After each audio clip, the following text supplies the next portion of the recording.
Bonjour à tous, 113 membres dont 33 femmes, c'est la composition du Conseil économique et social. Ils ont été nommés hier par le chef de l'État ivoirien Alassane Ouattara. Ils vont désormais travailler aux côtés de Marcel Zadi-Kessi, président du Conseil. La commission électorale indépendante CEI forme ses agents à la maîtrise du système électoral ivoirien. Il s'agit par là d'organiser des élections transparentes, neutres et crédibles en 2015. Sensibilisation sur la fistule obstétricale à San Pedro. Les femmes porteuses de fistules ont été incitées à ne plus se cacher, mais à se rendre dans le centre de traitement ouvert au CHR de la ville, où elles sont déjà nombreuses à avoir été opérées et guéries. Merci d'être avec nous sur RTI 1. Bienvenue dans ce nouveau point de l'actualité. La composition du Conseil économique et social est connue depuis hier. Les membres de l'institution ont été nommés par le chef de l'État. Ils sont 113, dont 33 femmes, désormais aux côtés de Marcel Zadi-Kessi, président de l'institution. Fijiana Naïma. Le président de la République a procédé ce lundi 27 octobre 2014 à la nomination par décret numéro 2014-642 du 27 octobre 2014 de membres du Conseil économique et social. Cette nomination vient en complément des précédentes nominations de M. Marcel Zadi-Kessi en qualité de président du Conseil économique et social par décret numéro 2011-93 du 13 mai 2011, puis de M. Tiemoko Yade Koulibaly en qualité de premier vice-président de cette institution par décret numéro 2012-373 du 20 avril 2012. Sont donc nommés membres du Conseil économique et social à compter de ce jour Messieurs Aboua Gustave, Adjei Dominique, Agbayi Félicien, Ali Hervé, Ba Karamoko, Bamba Amara, Bamba Kassoum, représentant de la Chambre nationale des métiers de Côte d'Ivoire, Bamba Moriféré, Mesdames Bamba Mousso, épouse Touré, Baro Ami, épouse Soumaoro, Messieurs Baudois Yao Maxime, Bé Yeo, Bois Tchemele, Amouakon et Djampan, Madame Boussoun Guessan Agnès, Messieurs Kasseignan Antoine, Chiapo Georges, Sissé Aboubakari,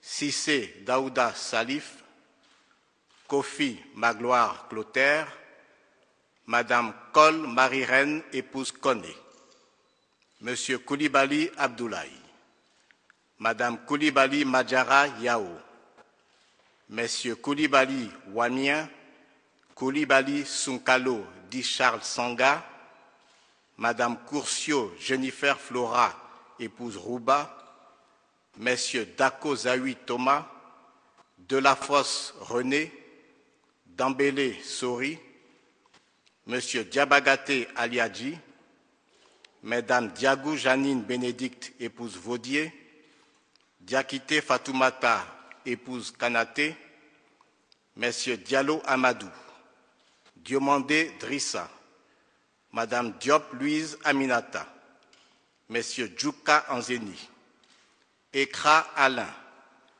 Elola Ramatou, épouse Koulibaly, Messieurs Ezan Akele, Fakri Karim, Gadebekou Samuel, Bebe Jean-Baptiste, Gogwa Nizako Vincent, Madame Guéré Bla Nadine, Monsieur Incho Arsène, Mesdames Irie Lou Rosalie, épouse Boti, Kakoutier Colette, Messieurs Kakou Gikawe Maurice, Kakou Mathias Devigny, Kambiré Jean, Kouri Joseph, représentant la Chambre de commerce libanaise, Kobenan Anaki Innocent, Kofi Guillaume, Kwazan Étienne, Konan Kwame Charles, Konan Venance, Madame Koné Colette, épouse Koné, Monsieur Koné Lazeni, Koné Mamadou, Madame Koné Marie-Louise, Monsieur Koné Yacouba, Kwablan François, Madame Kwame Ama-Christine, épouse Dadier, Kwasi Euphrasie Hortense, épouse Yao, Kwasi Martine, Monsieur Kwasi Toussaint, Madame Koulibaly Mariam Fetegué, Monsieur Legras Jean-Louis, représentant la Chambre de commerce française, Madame Loukou Apolline, Monsieur Magne Pierre, Madame Montagnier Josilor, Messieurs Mandou Alain, Ndri Yokoli, Nzi Désiré, Nzi Nguessan Gabriel, Ngueta Judicaël, Odje Tiakoré Joseph, Oga Léon Georges, Ouattara Abdoulaye, Ouattara Bakaramoko, Ouattara Daniel, Ouattara Largaton, Ouattara Mamadou, Madame Ouattara Mar Fatou, Monsieur Ouattara Sanka, Ourega Bernard, Madame Pen Cécile, Porquet Salimata, Monsieur Régnier Andomat Stéphane Antoine, Madame Richemont Stéphane, épouse Essis, Monsieur Roland Yves Joseph, Samassi Mamadou, Sangaré Sega, Sanogo Bamba, le père Savadogo Patrice, Messieurs Silué Sigata, Silué Tiangazon Lansina, Soro Brahima, Soro Mamadou, Soumaoro Farikou, Mesdames Studer Kofi Martine, Tamini Adjoa Ngo-Louise, Tanoé Viviane, Touré Aya Virginie, Touré Diabaté Massobé, Touré Mariam, épouse Kokia, Traoré Fatoumata, épouse Diop, l'imam Traoré Mamadou, Monsieur Veilly Bernard, Madame Vaudier Marie-Ferdinande, épouse de Claire, Messieurs Yassé Charles Emmanuel, Yapobi Désiré, Yeo Tchovaga et Zobré Kokobo André. La rentrée solennelle du Conseil économique et social aura lieu le jeudi 30 octobre 2014 à 10 h au siège de cette institution, sous la présidence du premier vice-président, M. Tiemoko Yadé Koulibaly, qui assure, conformément aux textes en vigueur, la suppléance du président du Conseil économique et social. Fait à Abidjan le 27 octobre 2014 pour le ministre d'État, secrétaire général de la présidence de la République, Marcela Montano, ministre, directeur de cabinet du président de la République. Je vous remercie. Et un communiqué du Conseil économique et social dans le cadre des préparatifs de la cérémonie marquant la rentrée solennelle du Conseil économique et social.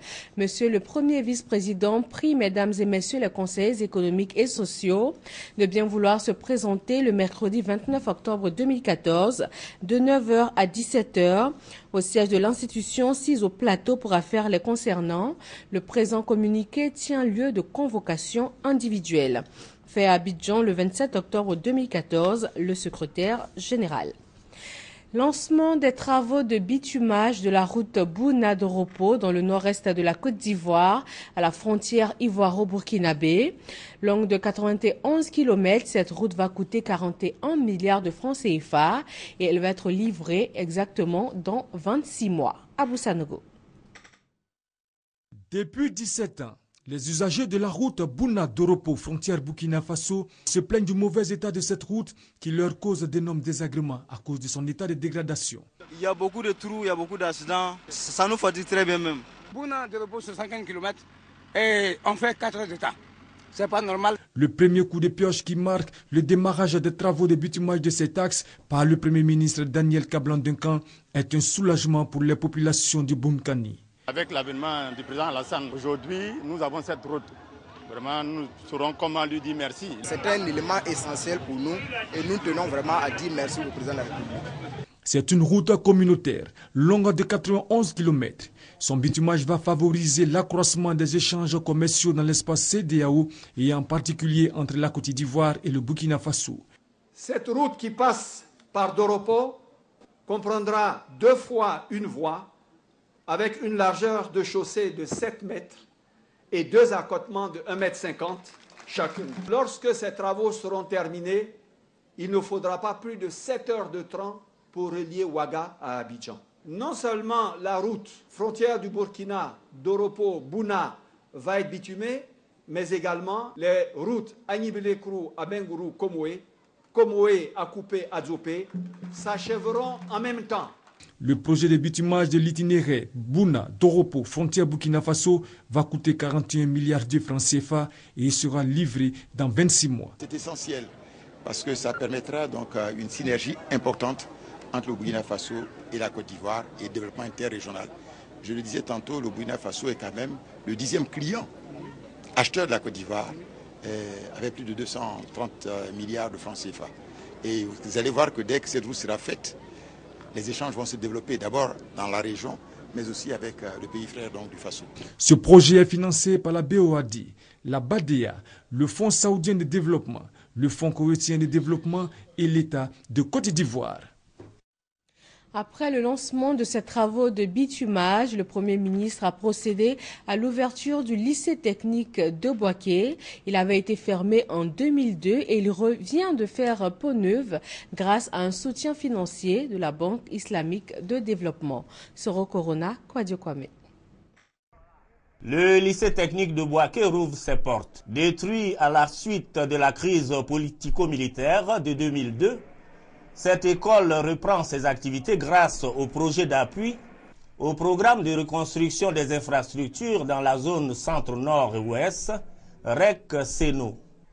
Avec un financement de la Banque islamique de développement BID et l'État de Côte d'Ivoire, à hauteur de 4 927 millions de francs CFA, c'est donc un cadre rénové et propice à la formation que le Premier ministre Daniel Kablan-Duncan a remis officiellement à la ministre de l'Éducation nationale et de l'enseignement technique, Kandia Camara. L'enseignement technique est un levier de premier ordre pour l'atteinte des résultats que nous assignons à l'école, dont le principal est la socialisation de l'apprenant. Le Premier ministre Daniel Kablan-Duncan a, quant à lui, invité le personnel administratif, les enseignants et les apprenants du lycée technique de Bouaké à prendre soin de cet établissement qui est unique en son genre dans la sous-région.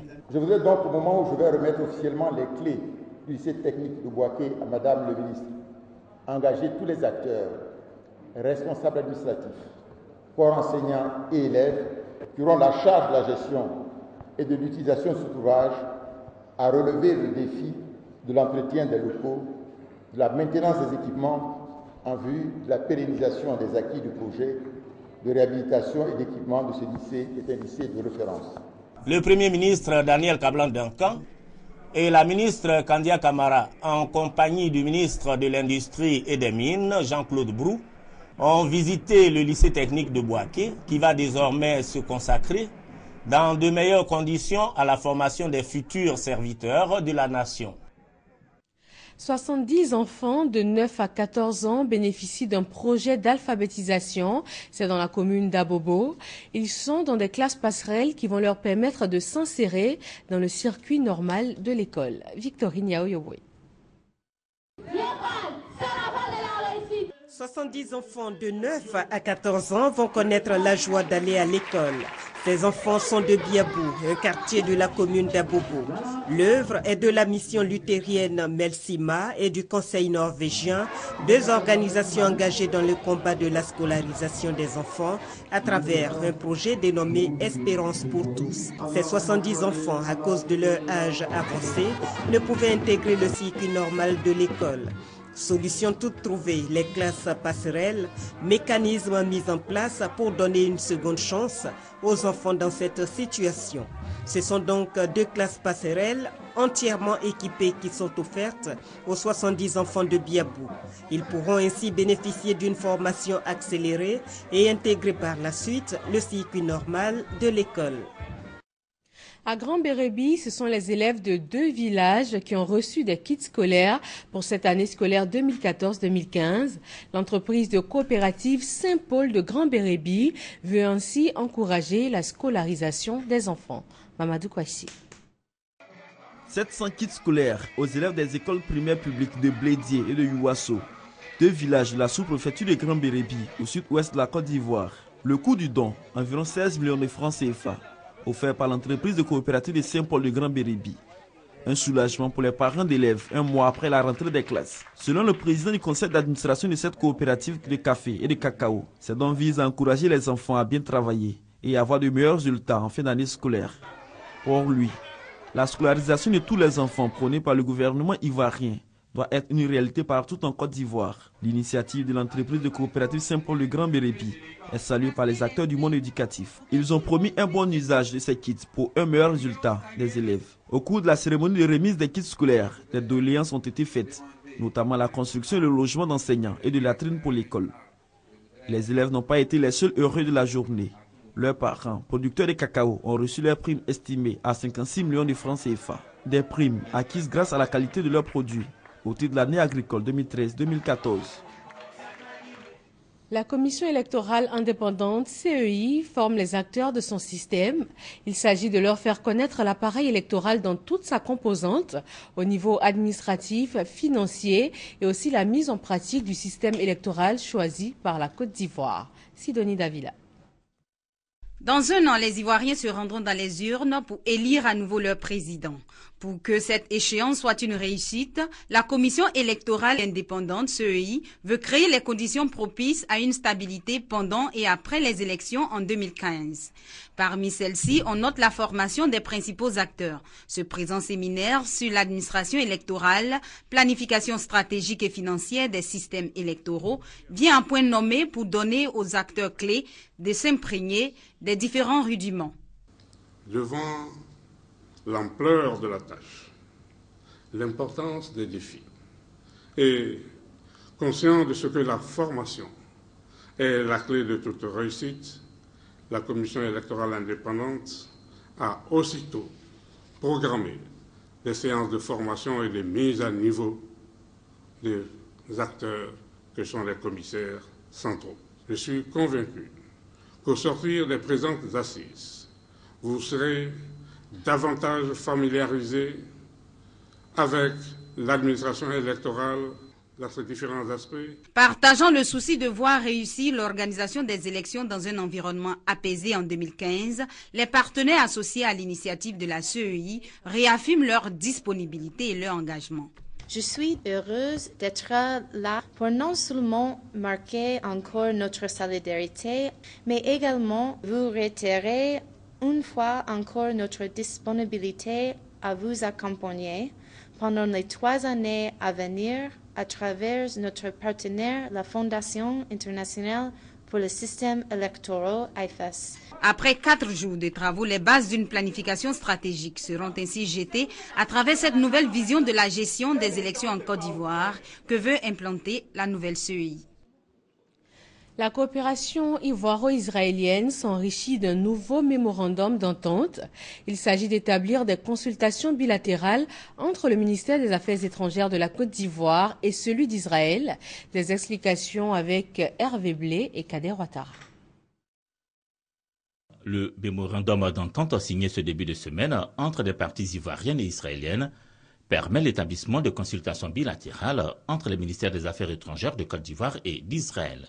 Mécanisme utile de promotion du dialogue entre les deux pays, le mémorandum signé à Abidjan s'inscrit dans la suite de la visite en juin dernier en Côte d'Ivoire d'Anvigo Lieberman, ministre des Affaires étrangères de l'État d'Israël.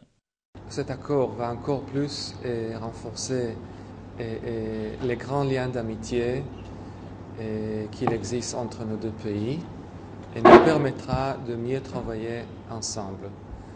Nous souhaitons aller plus loin en mettant en place la grande commission mixte à l'intérieur de laquelle plusieurs accords touchant pratiquement tous les secteurs de la vie nationale d'un pays seront scrutés et nous allons essayer de voir dans quelle mesure nous pourrons encore renforcer ces liens de coopération. Une dizaine d'accords de coopération lient la Côte d'Ivoire et Israël. Les deux pays entretiennent depuis 1961 des relations de coopération et une amitié solide. 35 chefs d'entreprise publics et privés formés aux nouvelles techniques managériales. La formation a duré 9 mois et s'est déroulée en Côte d'Ivoire et en Espagne. Mamadou Traoré, Adama Koné. Se mettre à niveau au plan managérial dans un monde en perpétuelle évolution, c'est le défi que viennent de relever ces 35 managers. Bien que chevronnés dans leurs domaines respectifs, certaines subtilités du management leur étaient encore méconnues. Mais après 9 mois de formation en AMP, Advanced Management Programme ou Programme de Management Avancé, ils leur affinent leurs connaissances en gestion. À travers les connaissances qui nous ont été inculquées, il ressort que l'homme reste au cœur de tout ce que nous entreprenons. Je pars très outillé sur la partie commerciale, en étant technicien d'origine, pour affronter effectivement cet environnement qui est à la fois difficile quand on n'est pas les rudiments dans les discussions. L'AMP est un programme de formation en management de standard international. Il permet aux hauts cadres de sociétés publiques ou privées d'améliorer leur processus de prise de décision et de développer leur talent de leadership. Pour l'État qui mise sur un apport considérable du secteur privé à l'émergence économique, ce programme de formation est le bienvenu.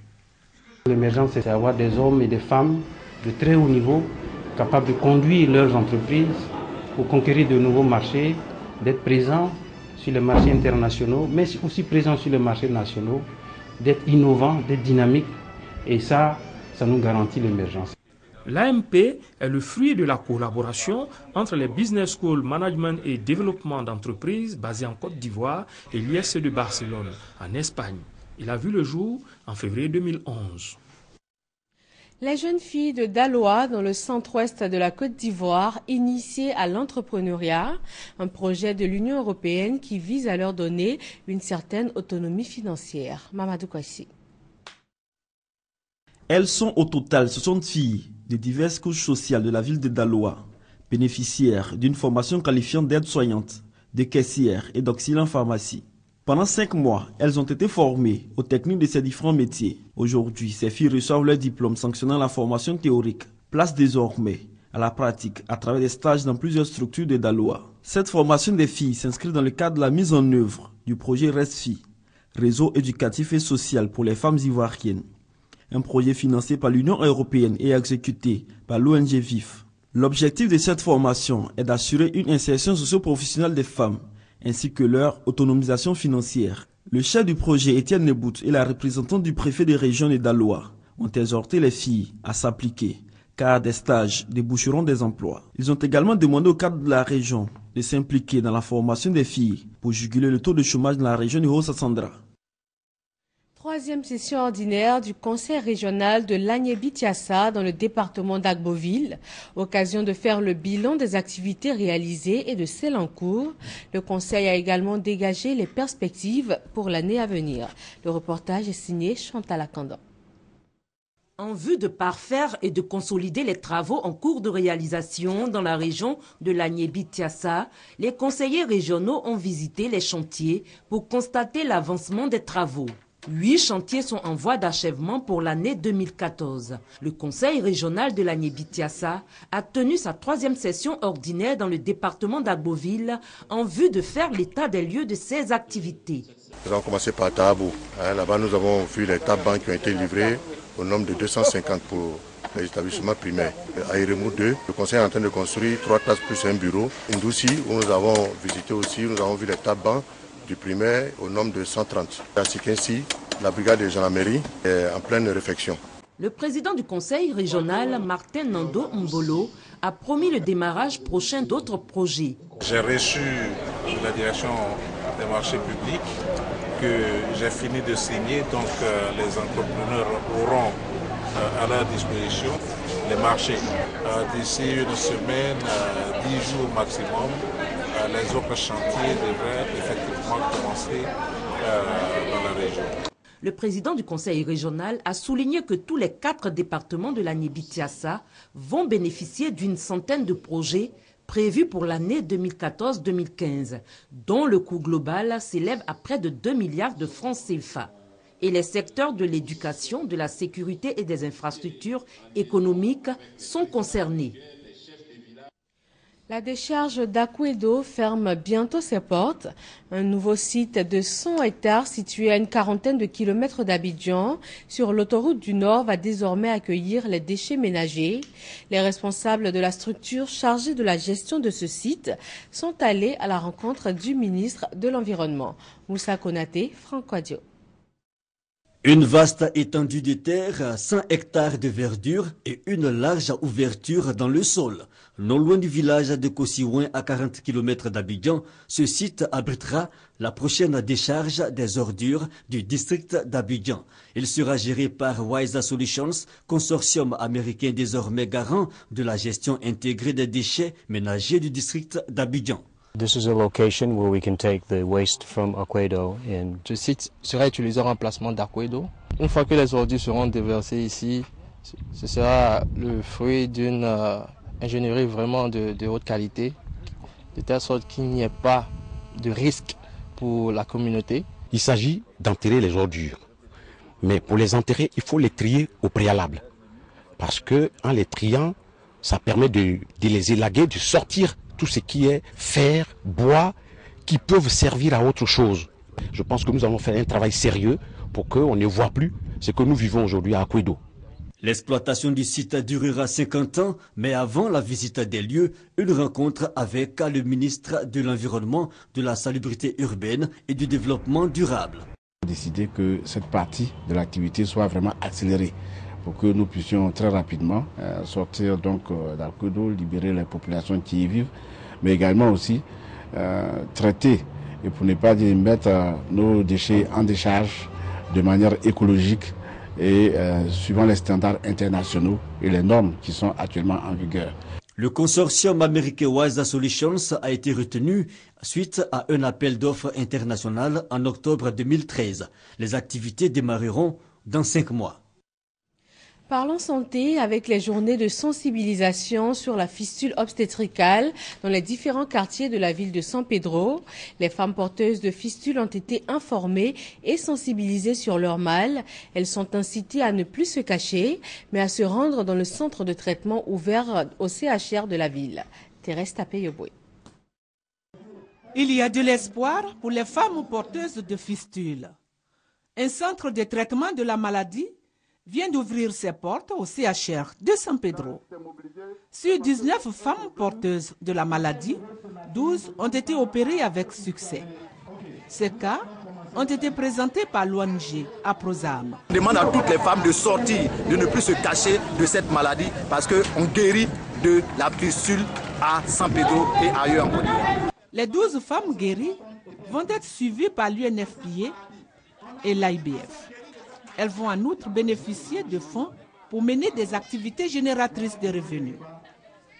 La fistule est une maladie qui survient à la suite d'un accouchement difficile sans assistance médicale, de mutilations génitales féminines, de mariage et de grossesse précoce.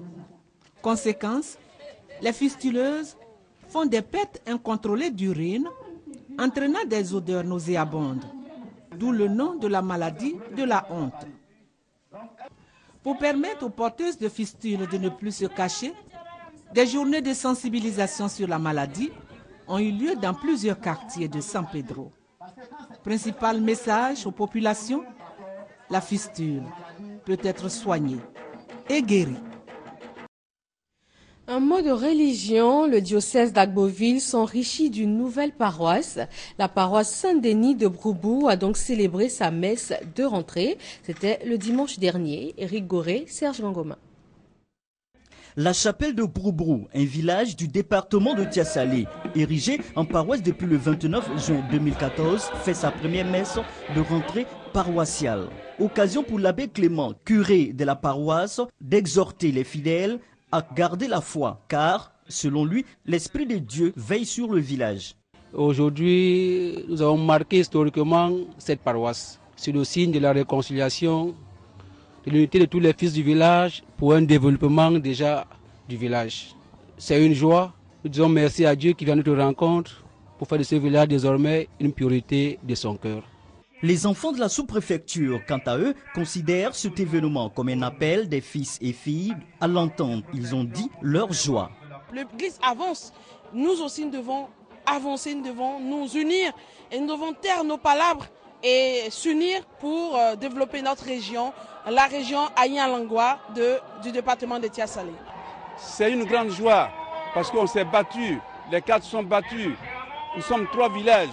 Et 3 villages, il y a Botende, Aouia et Broubrou. Parmi les 3, nous avons été retenus. Et nous avons retenu aussi compte tenu de nos œuvres.